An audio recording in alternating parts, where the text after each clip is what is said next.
all.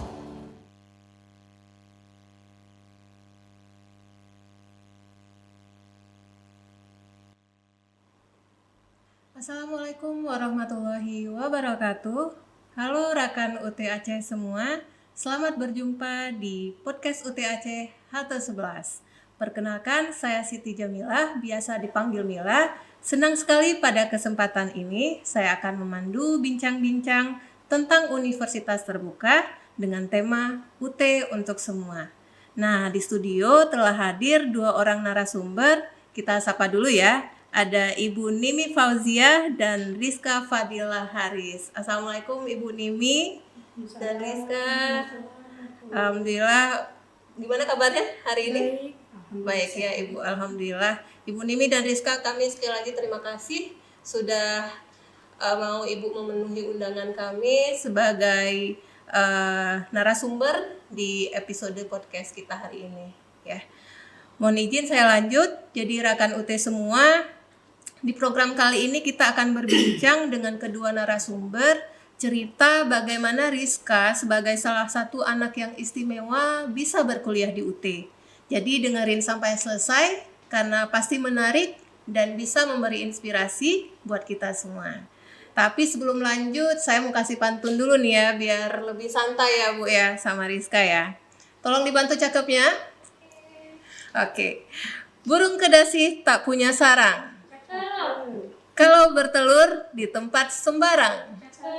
Terima kasih Ibu sudah berkenan datang. Tetaplah bersama kami sampai waktu petang. Iya. Oke. Itu tadi pantun pembuka untuk apa? Icebreaker ya biar lebih santai nih kita ngobrol-ngobrolnya. Nah, saya akan mulai dengan berbincang dengan Rizka dulu ya. Dengan Rizka dulu. Nah, kita belum pada kenal nih Rizka. Rizka nih apa nih? Mahasiswa UT kah ya? Kalau mahasiswa UT udah semester berapa kah gitu ya? Tapi perkenalkan diri dulu nih Rizka. Silakan Rizka. Assalamualaikum warahmatullahi wabarakatuh. Waalaikumsalam. Nama saya Rizka Fadilah Haris. Umur saya 20 tahun. Saya anak pertama dari 3 bersaudara. 3 bersaudara, berarti ada 2 adik ya? Iya. Laki apa perempuan adik-adiknya? Perempuan 1, laki-laki 1. Oke. Ini kuliah di UT jurusan? Jurusan perpustakaan. Perpustakaan. Udah semester berapa? Semester 1. Semester 1. Oke. Tamat SMA Rizka langsung lanjut di UT atau ada jeda? Pertama SMA kerja. Oh, ada sempat kerja dulu, baru lanjut kuliah di UT ya? Iya. Oh, oke.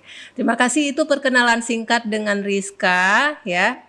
Nah, kita mau tanya-tanya dulu, Rizka semester 1 masuk semester 2 ya? Iya. Oke, berarti pengalaman belajar 1 semester di UT ya kemarin. Nah, gimana tuh pengalaman belajar di UT menurut Rizka?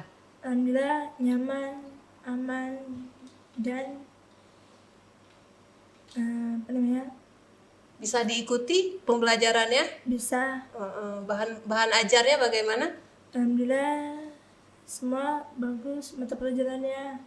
Oke, kalau yang paling disenangi mata kuliah apa tuh? Perpustakaan. Perpustakaan mata Iya. kuliahnya. Oh, oke. Baik, kalau cerita cita-cita nih, Rizka kalau cita-citanya apa nih? Menjadi perpustakaan. Pustakawan ya, kalau Pustakawan. profesi ya namanya ya. Oh, menjadi Pustakawan. pustakawan. Makanya mengambil jurusan perpustakaan ya. Iya. Kenapa mau jadi pustakawan? Karena tidak pernah orang tahu gimana cara bisa mengolah pustakawan tuh. Oke, jadi menyenangi buku ya. Rizka senang sama buku nih berarti. Iya. Suka membaca ya. Iya. Oh, oke. Alhamdulillah keren sekali nih ya. Jarang-jarang kayaknya zaman sekarang anak-anak milenial kalau ditanya mau jadi pustakawan ya kan di zaman digital nih Bu. Apa-apa orang lihat HP gitu ya. Walaupun di HP juga banyak buku-buku digital tentunya dan jarang-jarang nih ada talenta muda yang bercita-cita mau jadi pustakawan. Keren. Oke, kita lanjut. hari ini sudah pengumuman nilai kan? Udah. Nilai UAS ya. Nah, Rizka sudah lihat nilainya? Belum. Belum lihat nilainya. Tapi menurut Rizka nilainya bakal bagus-bagus? Bagus. Bagus. Kenapa tuh bagus? Karena orang lain baik-baik, dosen yang baik-baik, semua orang baik-baik. Waktu ujian bisa ngejawab berarti Rizka Bisa. ya? Yakin ya? Insya Allah Yakin. bagus-bagus ya. Bagus. Oke, setelah ini kita bantuin langsung buka My UT Bu buat lihat nilainya Rizka ya. Oke, pertanyaan terakhir nih. Kita ada rencana mau ada kegiatan kemahasiswaan ya di UT Aceh. Nah, kalau Rizka kira-kira minatnya di bidang apa? Minatnya di bidang perpustakaan. Perpustakaan juga Iya. bidangnya. Itu apa tuh yang bisa dilakukan kegiatannya tuh? Mengusung buku, mengkoleksi buku, membeli nomor buku. Oh, oke. Jadi memang betul-benar kegiatan yang terkait pengarsipan buku gitu ya, Bu ya, yang disukai Rizka ya. Iya. Wah, ini langka ini. Oke, selesai untuk bincang-bincang dengan Rizka. Terima kasih Rizka atas jawaban-jawabannya. Kita lanjut dulu berkenalan dengan ibundanya Rizka, Ibu Nimi Fauzia. Silakan Ibu boleh memperkenalkan diri. Baik, bismillahirrahmanirrahim. Assalamualaikum warahmatullahi wabarakatuh. Waalaikumsalam warahmatullahi wabarakatuh. Izin saya perkenalkan diri saya. Saya ibunya Rizka Fadil Haris. Nama saya Nimi Fauzia Pohan, SPD MPD. Kami tinggal di Banda Aceh. Nah, saya sendiri memang sebenarnya bekerja di dunia pendidikan. Dulu saya backgroundnya guru selama lebih kurang 18 tahun. Kemudian sekarang ini saya sudah lebih kurang 5 tahun sudah bergabung di pengawas sekolah Kota Banda Aceh. Saya mendampingi satuan pendidikan jenjang SMP. Begitu. Jadi memang dunia perpustakaan ini dengan Rizka mungkin dari kecilnya dia bernuansa perpustakaan karena memang saya juga perantau di sini dulunya. Jadi kecil-kecil Rizka itu saya titip di perpustakaan SMP Negeri 17. Jadi terarah gitu ya Bu ya. Dari Tapi awal memang udah sudah- kenal perpustakaan dia. Sudah rumah keduanya si Rumah kedua Rizka. ya, Masya Allah. Masya Allah. Baik Ibu. Terus kenapa Ibu memilih UT untuk kuliahnya anak Ibu? Kalau ditanya mengapa saya memilih UT, tentu sebelum saya memutuskan menggabungkan Dila mengambil perguruan tinggi di UT ini, saya kan melihat dulu, memantau dulu beberapa universitas di Kota Banda Aceh. Tetapi karena saya sebagai seorang ibu yang memang tahu keterbatasan dan kemampuannya Rizka ini bagaimana, saya menganggap UT ini lebih fleksibel bagi Rizka. Karena satu sisi mungkin di waktu karena memang Rizka ini kan tetap saya dampingi belajarnya. Jadi saya juga harus membagi waktu antara pekerjaan dan dalam pendampingan belajarnya Rizka begitu. Makanya saya dulu memang tidak mengenal ya bagaimana UT. Meskipun saya sering lewat di sini, saya pikir ini hanya kantor. Pertama kenalnya gimana Bu? Pertama kenal saya itu dari guru privatnya Dila. Nah, guru privatnya saya bilang, Dila tahun ini sudah harus kuliah, tapi belum ketemu universitas yang sesuai. Kemudian memang Rizka itu memang dari sejak SMA sudah mau minta, ambil aja Mak jurusan perpustakaan, yang kakak lebih banyak mengatur buku daripada mengatur orang-orang. Nah jadi akhirnya saya tanya, coba Bu kita browsing, ternyata ada jurusan perpustakaan di UT begitu. Dan alhamdulillah saya sangat percaya karena Rizka kan semakin besar ya, dia ada keterbatasan. Jadi kalau saya memang lingkup sosialnya saya lepas dia sendiri, mungkin saya sebagai seorang ibu masih kurang mempercayai dunianya orang dewasa begitu. Karena kalau remaja waktu SMA, alhamdulillah masih batas kenakalan remaja yang ringan-ringan. Tapi kalau dunia orang dewasa mungkin saya tidak bisa prediksi lagi karena saya juga harus bekerja. Makanya saat di UT saya melihat, saya browsing, sangat sesuai dengan kondisi dia begitu. Makanya saya percaya ya alhamdulillah memang Allah mentakdirkan harapan dan memang cita-citanya Rizka itu ternyata ada di sini, karena saya sudah browsing-browsing adanya itu untuk perpustakaan, kemudian di Padang ya, di Jakarta lainnya saya tidak ketemukan itu perpustakaan. Di perpustakaan jadi terbatas ya, Terbatas, apa yang tersedia di PTN-nya ya. ya. Masya Allah luar biasa nih ibundanya Rizka. Rizka harus bersyukur punya ibunda yang sangat concern dengan pendidikan anaknya ya. Sangat khawatir juga dengan keadaan Rizka. Jadi gimana pun Rizka tetap diinginkan mama tuh bisa berpendidikan tinggi ya Bu ya. Iya, itu harapan saya. Baik Ibu, Masya Allah. Kalau ditanya pendampingan tadi, karena Ibu kan bahas banyak menyinggung tentang pendampingan, bagaimana persisnya bentuk-bentuk dukungan Ibu biar Rizka ya tuh semangat dalam belajar Bu? Nah, ini saya terapkan sama untuk semua anak saya. Yang kan saya punya anak 3, jadi Rizka ini juga saya tempatkan kapanpun dia itu sama dengan dunia lingkungan sosial dia berada begitu. Jadi saya tidak mau memfokuskan dia itu beda, agar dia memang bertanggung jawab sama dengan orang-orang di sekitarnya begitu. Itu cara saya membawa dia agar dia bisa masuk kategori reguler.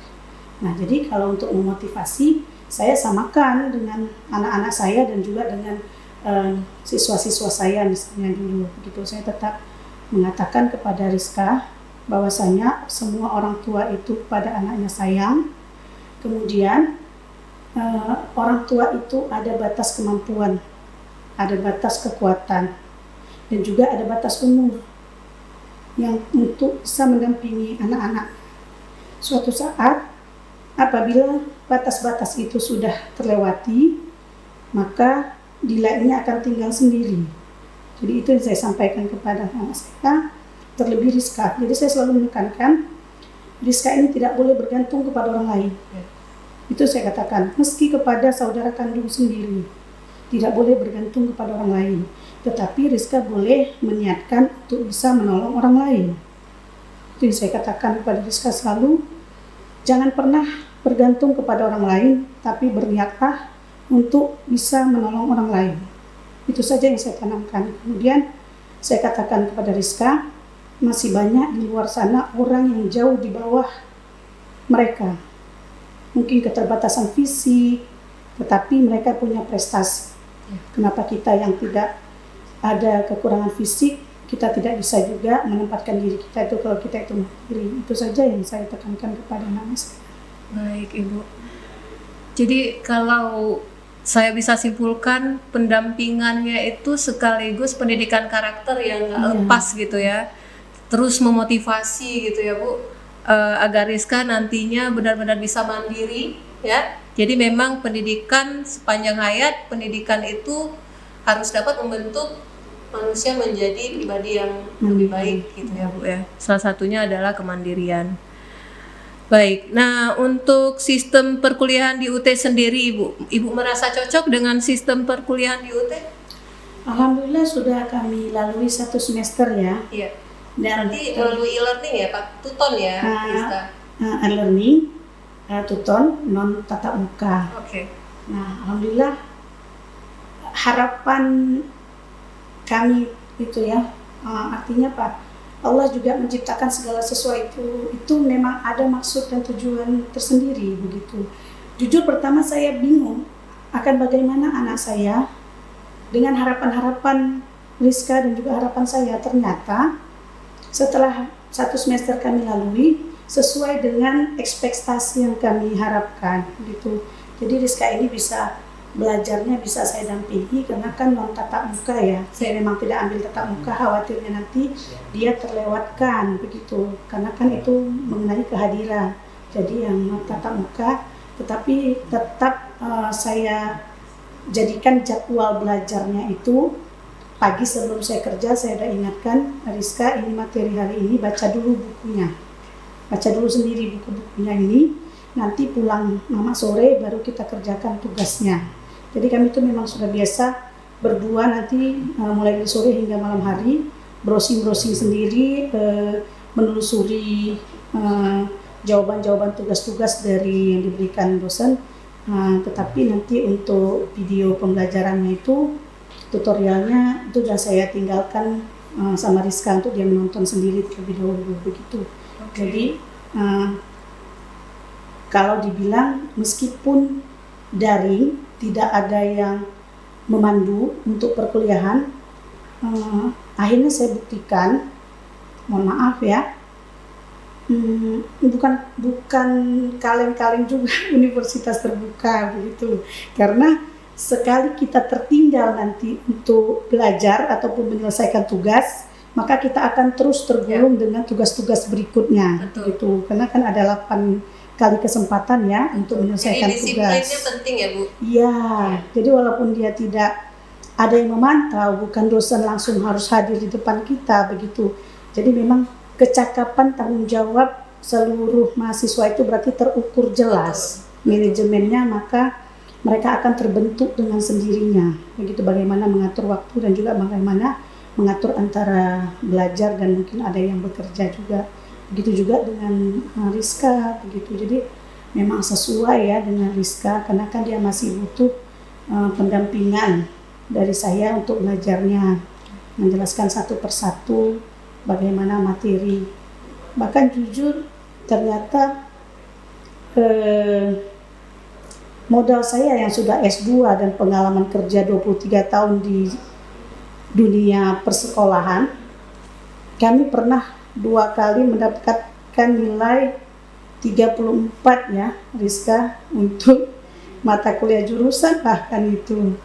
Jadi tapi tugas komunikasi dengan dosennya, alhamdulillah diberikan kesempatan ada revisi ya Bu ya? Revisi gitu. Jadi semuanya itu memang terukur jelas ya. Gitu. Tapi ya objektif ya Bu? Objektif tetapi harus mandiri. Jadi memang alhamdulillah saya punya waktu untuk mendampingi. Tapi bagi mahasiswa lain, kalau tidak bisa penuh bertanggung jawab, sepertinya mahasiswa itu akan kesulitan sendiri nanti menyelesaikan studinya, meskipun tidak ada dosen yang memantau langsung begitu. Iya. Jadi memang hidden kurikulum ya, kurikulum tersembunyi dari sistem pembelajaran yang ada di UT yang fleksibel itu ya Bu. Ya. Bagaimana tadi Ibu mengatur jadwal belajarnya Rizka menyesuaikan dengan jam kerjanya Ibu ya. Saya. Bagaimana sebelum berangkat kerja Ibu bisa mengatur Rizka untuk mengulang materi ini itu gitu ya. Pulang Ibu bekerja, kemudian Ibu bisa melakukan review gitu ya terhadap Rizka. Dan apa tadi kita mendengar tadi bagaimana Rizka dan Ibu merasa begitu ada yang terskip atau tertinggal itu jadinya bablas semua ya Bu ya. Nah itulah salah satu pembentukan karakter sebenarnya dari sistem yang ada di UT itu, ketika inisiatif tidak bertanggung jawab, tidak berdisiplin diri gitu ya, melakukan pembelajaran yang fleksibel ini ya akan ini juga gitu ya, akan kacau juga gitu ya Bu. Baik. Nah, pertanyaan terakhir untuk Ibu, apa harapan Ibu untuk Rizka? Tadi dipanggil Dila juga ya Bu ya? Panggilannya apa Dila? Panggilannya Dila. Dila ya di rumah ya? Oh, oke. Nah, apa harapan Ibu nih untuk Rizka atau untuk Dila selama belajar di UT? Karena baru 1 semester kan, ya, masih ada 7 semester lagi. Dan setelah lulus nanti Bu, apa Bu harapannya untuk Rizka? Tentunya harapan saya ya, Rizka ini sudah bisa menjadi lebih dewasa, ya, lebih bijak nanti dalam menyikapi segala masalah yang ada di sekitar kehidupannya. Begitu, makanya saya memberikan kesempatan kepada Rizka untuk bisa mendapatkan pendidikan lagi setingkat di atas jenjang SMA, agar dia bisa punya kesempatan hidup, belajar lagi, untuk bisa menyiapkan dirinya itu menjadi manusia yang memang bertanggung jawab baik kepada dirinya maupun nanti kepada keluarganya ataupun lingkungan sekitarnya. Nah, nanti mungkin kalau memang Allah mentakdirkan baik bagi Rizka bisa selesai di UT ini dengan capaian target waktu kemarin, kami mengambil target waktu itu 5 tahun. Memang saya ambil tidak terlalu muluk-muluk ya. Non paket berarti ya Bu ya, Rizka? Non paket ya mendaftarnya ya? Ya, kemarin non paket. Jadi saya mengambil waktu 5 tahun tidak masalah begitu ya.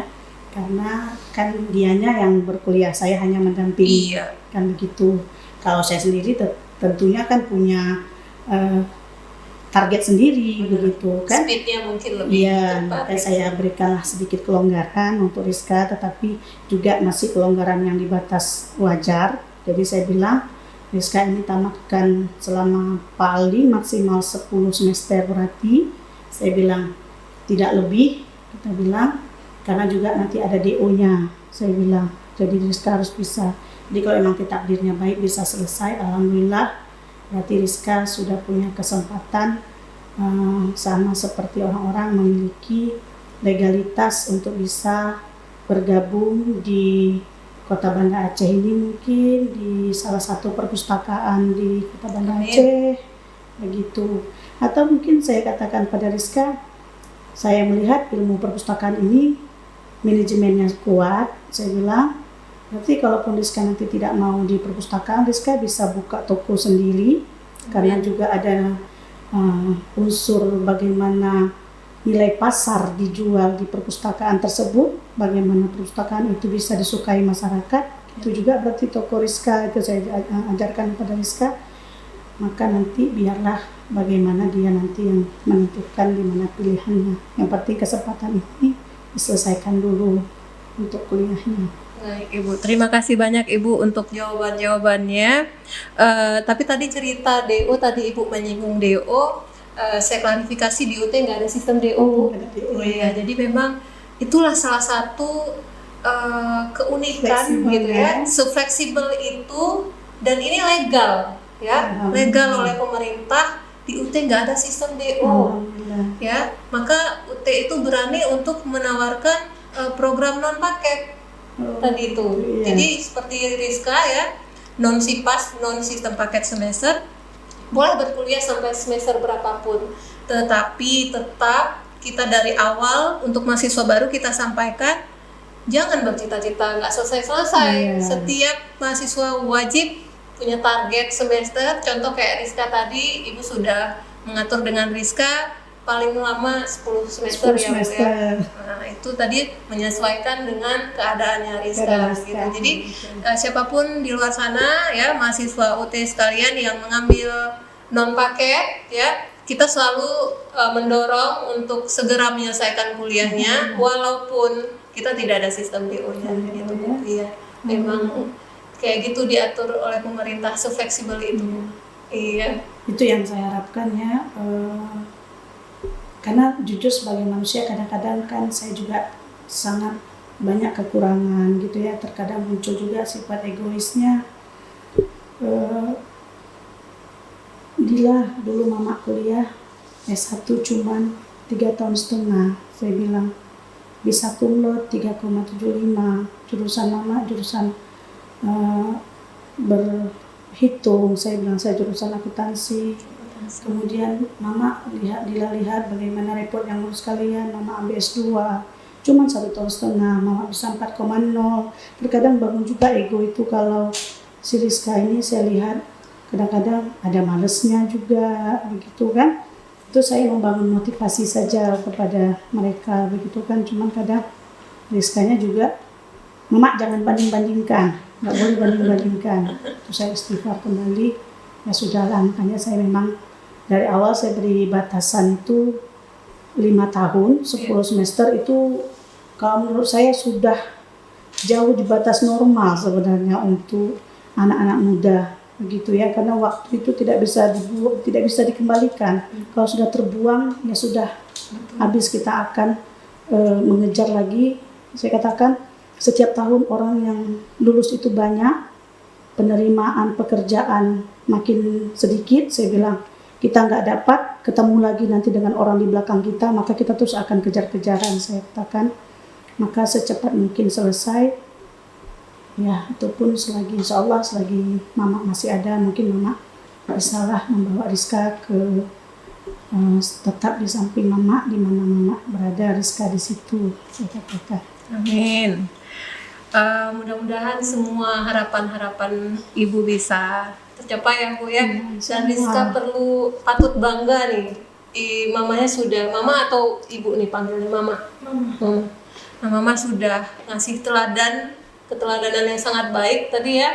Kuliahnya bisa lebih cepat selesai gitu ya. Walaupun Rizka nanti semampu Rizka kan. Penting pokoknya harus sampai di garis finish ya Bu ya.